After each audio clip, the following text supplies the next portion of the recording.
Welcome back to our channel Shikshak junction, क्योंकि अब नहीं तो कब।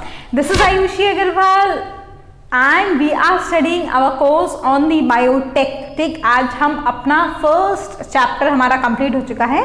सेकेंड चैप्टर जो आपके एनसीईआरटी सिलेबस के अकॉर्डिंग है उसको स्टार्ट करने वाले हैं। Before starting the chapter let me introduce my self first, है ना, क्योंकि काफ़ी टाइम हो गया। अगर कुछ बच्चे नया ज्वाइन कर रहे होंगे तो उनको भी पता होना चाहिए कि उनकी जो एजुकेटर हैं यहाँ पर या जो मेंटोर हैं वो एक्चुअली में इस लेवल की भी है कि नहीं कि वो हमें बायोटेक पढ़ा सकते हैं, है ना। इस चीज़ का जानना बहुत ज़रूरी होता है, स्पेशली आजकल की जनरेशन में। तो yes, I have pursued my MTech in bio process engineering from IIT Roorkee and my BTech is from VIT university Vellore, that too in the biotechnology, right. तो हमने फर्स्ट चैप्टर जो था अपना बायोटेक्नोलॉजी का ओवरव्यू वो कंप्लीट कर लिया था। नेक्स्ट जो यूनिट आ रही है अब आपके सिलेबस में वो बहुत इंपॉर्टेंट यूनिट है, क्योंकि आपने ओवरव्यू में जितना भी कुछ पढ़ा अब आप उसको कैसे फिजिबल बनाते हो अपनी वो सारी टेक्निक्स को करने के लिए, और उस फिजिबिलिटी को अंजाम देने के लिए आपको क्या क्या बेस चाहिए वो हम सब अब स्टार्ट करने वाले हैं।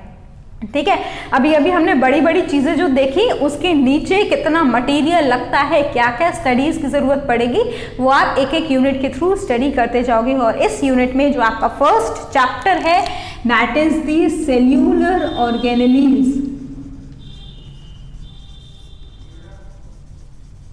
अब बहुत सारे बच्चों को लग रहा होगा कि सेल के बारे में तो हम ऑलरेडी बहुत कुछ पढ़ते आए हैं ना, आपके 9th स्टैंडर्ड में भी था, 10th में भी थोड़ा बहुत था, जिन्होंने कंपटीशन की प्रिपरेशन करी होगी या ओलंपियाड्स के लिए पढ़ा होगा। सीबीएसई में तो नहीं है, लेकिन हाँ उस कंपटीशन के सिलेबस में वो इंक्लूडेड है। और अगर आपने ऐसा नहीं भी किया हो, आपको कोई डाउट हो, तो चैनल पर उससे रिलेटेड भी कुछ मैटर पड़ा हुआ है, आप उसको देख सकते हो कि हाँ 10th में भी ये इंक्लूडेड था। I am not saying it otherwise, but yes it was there. तो अब हमें क्या ज़रूरत पड़ गई है, अब हम और क्या एक्स्ट्रा पढ़ने वाले हैं उस सेल से, ठीक है। तो वो अभी आपको पता चलेगा जैसे जैसे हम चीज़ें डिस्कस करेंगे। पहले आपने उतना डिटेल में नहीं पढ़ा था, अब आपने जो पढ़ा था वह वही है।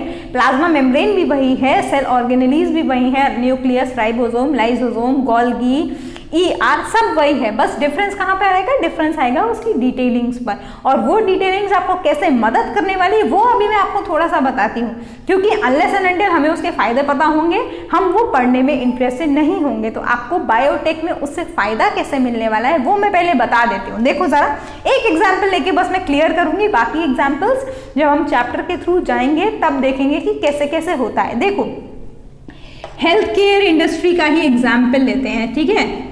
हम लोग जितनी भी वैक्सीन्स को अपने लैब्स में मैन्युफैक्चर करते हैं, जितनी भी वैक्सीन्स, जितनी भी ड्रग्स सिंथेसाइज की जाती हैं, वैक्सीन्स तो नहीं, हाँ ड्रग्स ज़्यादा अच्छा यूज़ कर सकते हो यहाँ पर इस पर्टिकुलर रिलेशन में वो वर्ड, है ना। तो जितनी भी ड्रग्स मैन्युफैक्चर की जाती हैं उन सब का जो रिस्पॉन्स होता है वो सेल्यूलर रिस्पॉन्स ही टारगेट किया जाता है, क्योंकि आप ऑर्गेनिज्म के ऊपर रिस्पॉन्स शायद उतनी जल्दी नहीं पता कर पाओ। हो सकता है वो ऑर्गेनिज्म उस रिस्पॉन्स के लिए उस समय एट दैट मोमेंट उसका वो जो रिस्पॉन्स है, वो जो थ्रेशोल्ड वैल्यू है उस रिस्पॉन्स की वो बहुत स्लो हो, तो वो डिटेक्ट ना हो ऑर्गेनिज्म के बिहेवियर में।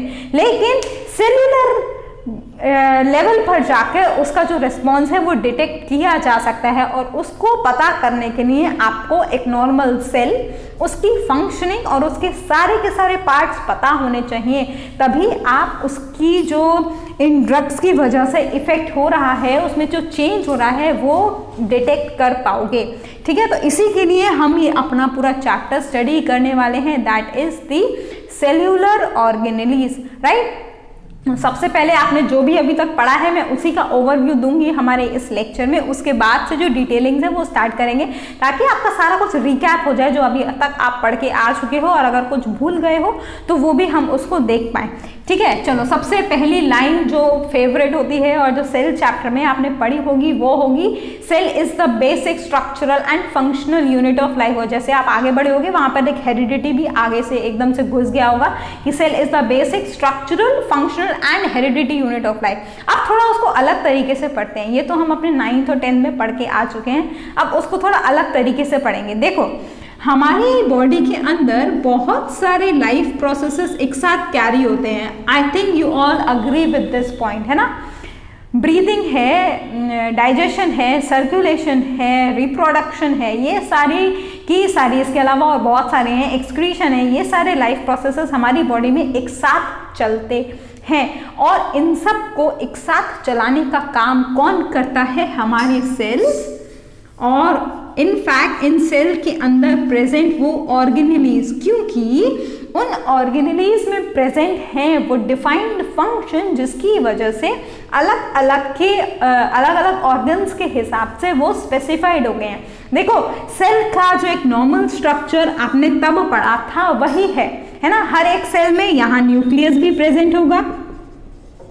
इस न्यूक्लियस के एसोसिएशन में हमारा एंडोप्लाज्मिक रेटिकुलम भी प्रेजेंट होगा। मैं एप्रोप्रिएट डायग्राम नहीं बना रही हूँ, बस आपको एक आइडिया देने के लिए डायग्राम ड्रॉ कर रही हूँ, है ना। यहाँ पर एंडोप्लाज्मिक रेटिकुलम भी है। इस एंडोप्लाज्मिक रेटिकुलम के साथ में ये गोल्गी बॉडी भी है ना। इससे निकलता हुआ ये लाइसोसोम भी है। उसके अलावा राइबोसोम है, ठीक, माइटोकॉन्ड्रिया है। अगर प्लांट सेल है तो कहीं ना कहीं प्लास्टिड भी होगा ही। इसके अलावा बहुत सारे साइटोस्केलेटल एलिमेंट्स हैं और बहुत सारी पेरोक्सिसोम है, लाइसोसोम है, बहुत सारी ऐसी ऑर्गेनेलीज हैं जो हर एक सेल में प्रेजेंट है। लेकिन उसके बावजूद भी ऑर्गेनिज्म के हिसाब से, मतलब ऑर्गेनिज्म में उस पर्टिकुलर ऑर्गन सिस्टम में क्या फंक्शन परफॉर्म हो रहा है उसके हिसाब से स्पेसिफिसिटी बनी हुई है। That is all because of this cells and in fact these cell organelles that are present within that particular cell।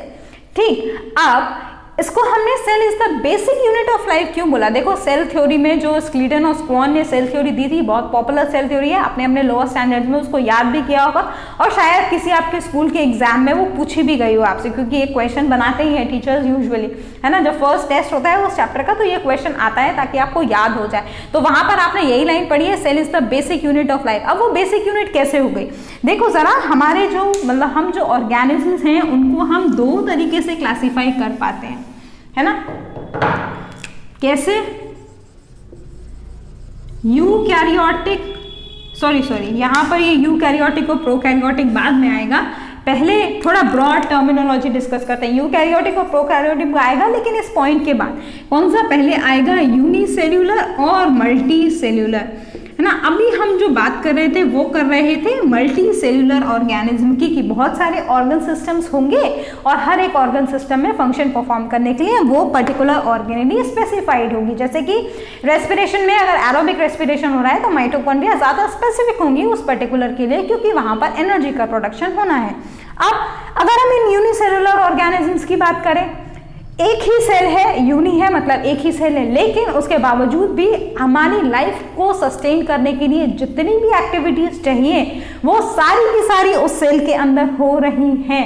That means कि सेल ही वो बेसिक यूनिट है जो सारे के सारे फंक्शंस को परफॉर्म करने की कैपेबिलिटी रखता है। That is why this cell has been termed as the basic structural and functional unit of life. Structure और फंक्शन को समझाने की बात आएगी आगे, ऑल्दो थोड़ा सा डिस्कशन मैंने आपको बता दिया है, लेकिन हाँ जो और आगे की बात आएगी वो जैसे जैसे हम इस पर और डिस्कशन करते जाएंगे वैसे वैसे आपको समझ में आता जाएगा। अब देखो ज़रा, इसके बाद जो मैं पहले लिख रही थी बाय मिस्टेक, है ना, बाय अनकॉन्शियस माइंड, वही डिस्कस करते हैं। अब आप ऑर्गेनिजम्स को दो तरीके से क्लासीफाई कर सकते हो।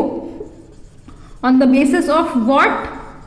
अगर आपने अच्छे से पढ़ा होगा तो अभी तक आपने आंसर भी कर दिया होगा खुद को। On the basis of the nuclear organization, उस पर्टिकुलर ऑर्गेनिज्म के अंदर न्यूक्लियस कैसे ऑर्गेनाइज है उसके बेसिस पर आप क्लासिफाई करते हो ऑर्गेनिजम्स को प्रोकैरियोटिक और यूकैरियोटिक।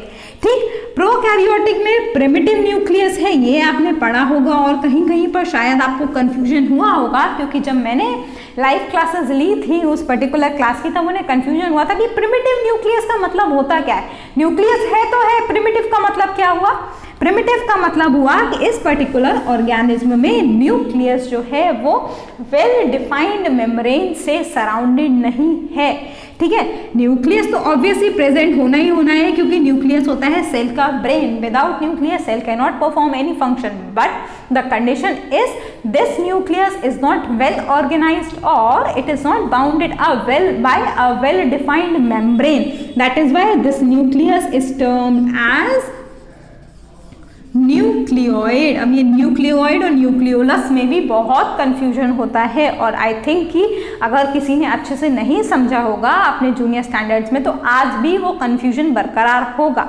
चिंता मत करिए, जैसे हम न्यूक्लियस पे आएंगे मैं आपका ये कंफ्यूजन भी दूर करूंगी कि न्यूक्लियोइड और न्यूक्लियोलस में क्या अंतर होता है, और अंतर होता है, ठीक है। यूकैरियोटिक में वेल डिफाइंड न्यूक्लियस है, यू का मतलब होता है ट्रू और कैरियोन का मतलब होता है न्यूक्लियस। इसका मतलब ट्रू न्यूक्लियस मतलब इनके आसपास मेम्ब्रेन है न्यूक्लियस के, वेल डिफाइंड न्यूक्लियस है, और ऐसे ही इनकी जो सेल ऑर्गेनेलीज है उसमें के आसपास भी वेल डिफाइंड मेम्ब्रेन प्रेजेंट होगी, इसीलिए इनको बोला जाता है प्रोकैरियोटिक और यूकैरियोटिक ऑर्गेनिजम्स, ठीक। अब जब यहाँ पर हम यूकैरियोटिक ऑर्गेनिजम्स की बात करते हैं तो वेल डिफाइंड न्यूक्लियस के साथ साथ वेल डिफाइंड ऑर्गेनेलीज भी होती हैं, और ऑर्गेनेलीज के नाम मैंने अभी अभी थोड़ी देर पहले आपको बताए थे, है ना, बहुत सारे हैं। ईआर है, माइटोकॉन्ड्रिया, लाइसोसोम, प्लास्टिड्स, और कौन सी बची हैं, अभी तो बहुत सारी बची हैं वैसे, है ना। राइबोसोम्स भी है लेकिन वो न्यूक्लियस से बाउंड नहीं होती, इसीलिए मैं अवॉइड कर रही थी उसको यहाँ लिखना, बट हाँ वो भी एक वेल डिफाइंड ऑर्गेनेली है। ऑल्दो राइबोसोम तो दोनों में ही प्रेजेंट होती है, प्रोकैरियोटिक में भी यूकैरियोटिक में भी।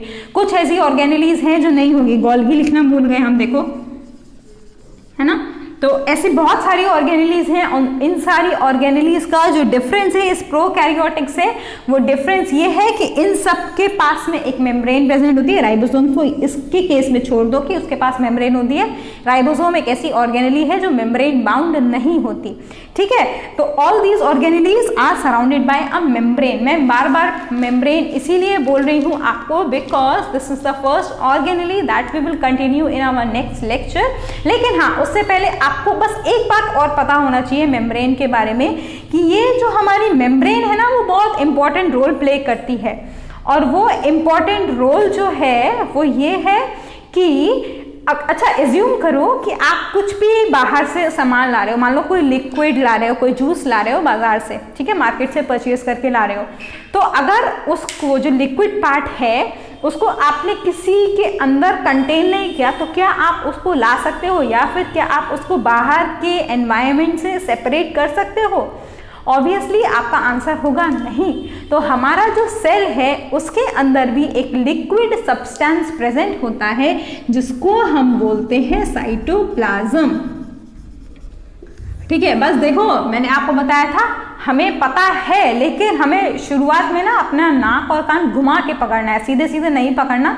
अगर सीधे सीधे पकड़ेंगे तो वहीं पहुंच जाएंगे 9th और 10th पे, लेकिन अब हम बड़े स्टैंडर्ड में आ गए हैं तो थोड़ा सा घुमा कर पकड़ेंगे, ठीक। उस फ्लूइड, ये साइटोप्लाज्म नाम सबको पता है क्योंकि सब अपने लोअर स्टैंडर्ड में पढ़ के आए हैं। तो उस साइटोप्लाज्म, वो जो लिक्विड सब्सटेंस हमारे सेल के अंदर प्रेजेंट है, उसको बाहर के एनवायरनमेंट से अलग करने के लिए क्या किया, प्लाज्मा मेम्ब्रेन ने उसको बाहर से बाउंड कर दिया, ठीक है। इस तरीके से जो अभी मैंने डायग्राम बनाया था, ये हो गई हमारी मेम्ब्रेन और ये हो गया अंदर लिक्विड वाला सब्सटेंस प्रेजेंट, ठीक। तो प्लाज्मा मेम्ब्रेन ने इस लिक्विड को बाहर वाले एनवायरनमेंट से सेपरेट करने के लिए उसको अपने अंदर रखा, एक लिमिटेशन बना दी, और उसको हमने बोला सेल। वो लिक्विड सब्सटेंस कौन सा हुआ, साइटोप्लाज्म। लेकिन इस साइटोप्लाज्म को एक और नाम दिया जाता है जो अगेन अगर आपने बचपन क्या आपने अगर अपने लोअर स्टैंडर्ड में अच्छे से नहीं पढ़ा होगा तो अभी भी उस पर कंफ्यूजन होगा। कौन सी दो टर्मिनोलॉजीज हैं वो, एक तो हो गई साइटोप्लाज्म, दूसरी है हमारी साइटोसोल। तो साइटोसोल क्या है, साइटोसोल वो लिक्विड पोर्शन है जो सेल ऑर्गेनेलीज के आसपास प्रेजेंट है। साइटोप्लाज्म क्या है, it is the liquid substance that is present with in the plasma membrane and the nucleus. Nucleus के अंदर जो लिक्विड सब्सटेंस है उसको आप साइटोप्लाज्म नहीं बोलते, उसको हम न्यूक्लियोप्लाज्म बोलते हैं, ठीक। तो जो न्यूक्लियस, और अगर मैं यहाँ पर न्यूक्लियस बनाऊं, न्यूक्लियस डबल मेम्ब्रेन होता है, मैंने यहाँ पर नहीं बनाया है, सिर्फ आपको रिप्रेजेंट कर रही हूँ मैं। तो इसके आसपास ये जो हमारा सब्सटेंस प्रेजेंट है ये है साइटोप्लाज्म, और इस साइटोप्लाज्म में प्रेजेंट है हमारी बहुत सारी ऑर्गेनेलीज, जैसे एंडोप्लाज्मिक रेटिकुलम है, गोल्गी है, राइबोसोम है, लाइसोसोम है, माइटोकॉन्ड्रिया है। देखो ये RLM मैंने क्या लिखे हैं, अगर आपने वीडियो स्किप कर दी होगी तो आपको बिल्कुल भी समझ में नहीं आया होगा, क्योंकि मैं बोल भी रही हूँ साथ साथ में और आपको रिलेट करना है ना। तो ये सब भी प्रेजेंट है, तो इसको हमने बोला साइटोप्लाज्म। अब जरा इसमें से क्या करो, जितनी भी ऑर्गेनेलीज हैं उन सबको निकाल के रख दो, ठीक। तो जो आपके पास लिक्विड सब्सटेंस बचा, अब आप उसको बोलोगे साइटोसॉल। कुछ ज्यादा डिफरेंस नहीं है, बस एक में साइटोप्लाज्म में सेल ऑर्गेनेलीज इन्वॉल्व है, साइटोसॉल में वो नहीं है। यही होता है मेन डिफरेंस, ज्यादा कंफ्यूजन क्रिएट करने की जरूरत नहीं है, ठीक। तो ये हो गया कुछ ओवरव्यू हमारे सेल का। अब हम एक एक करके ऑब्वियसली नेक्स्ट लेक्चर से सेल के अंदर जाने वाले हैं, और उस अंदर जाने में जो सबसे पहला ऑर्गेनेली, वैसे वो ऑर्गेनेली नहीं है, सेल की बाउंड्री है, जो डिस्कस करने वाले हैं वो है हमारी ये बाउंड्री, जिसकी वजह से सेल का एग्जिस्टेंस होता है, ठीक है। और इस बाउंड्री को हम बोलते हैं प्लाज्मा मेम्ब्रेन, बायो मेम्ब्रेन भी टर्म करते हैं आप इसको, ठीक है। तो कहीं कहीं पर अगर लेक्चर के बीच में मैं प्लाज्मा मेम्ब्रेन को बायो मेम्ब्रेन बोल दूं तो कंफ्यूज नहीं होना। बायो का मतलब होता है लिविंग, और ये जो प्लाज्मा मेम्ब्रेन होती है वो लिविंग स्ट्रक्चर ही होता है, इसीलिए मैं वो भी यूज़ कर सकती हूँ, तो डू नॉट गेट कंफ्यूज। हाँ, अगर ये वाली वीडियो किसी ने नहीं देखी होगी तो शायद उसको समझ में नहीं आएगा कि प्लाज्मा मेम्ब्रेन को मैंने बायो मेम्ब्रेन क्यों बोला, या फिर अगर आपने वीडियो स्किप की होगी तो भी आपको समझ में नहीं आएगा, तो do not try to skip the video, right. और अगर इससे रिलेटेड कोई भी डाउट्स हैं तो you have very many options from where you can ask or you can get your doubts clear। मैं बार बार ये इसलिए बोलती हूँ क्योंकि बायोटेक जो है ना वो नई फील्ड है, और स्टार्टिंग में इसमें आपको समझने में थोड़ी बहुत प्रॉब्लम्स आएंगी, क्योंकि बायोलॉजी और बायोटेक्नोलॉजी को सेपरेट करने की जो फाइन लाइन है ना उसको आपको समझना ज़रूरी है, और मैंने वो आपको समझाया है। तो do visit the channel regularly, and for that particular thing what you have to do is you have to just subscribe the channel so that you can get the latest notifications ki what is coming on to it, right? So from the plasma membrane we will continue in our next lecture.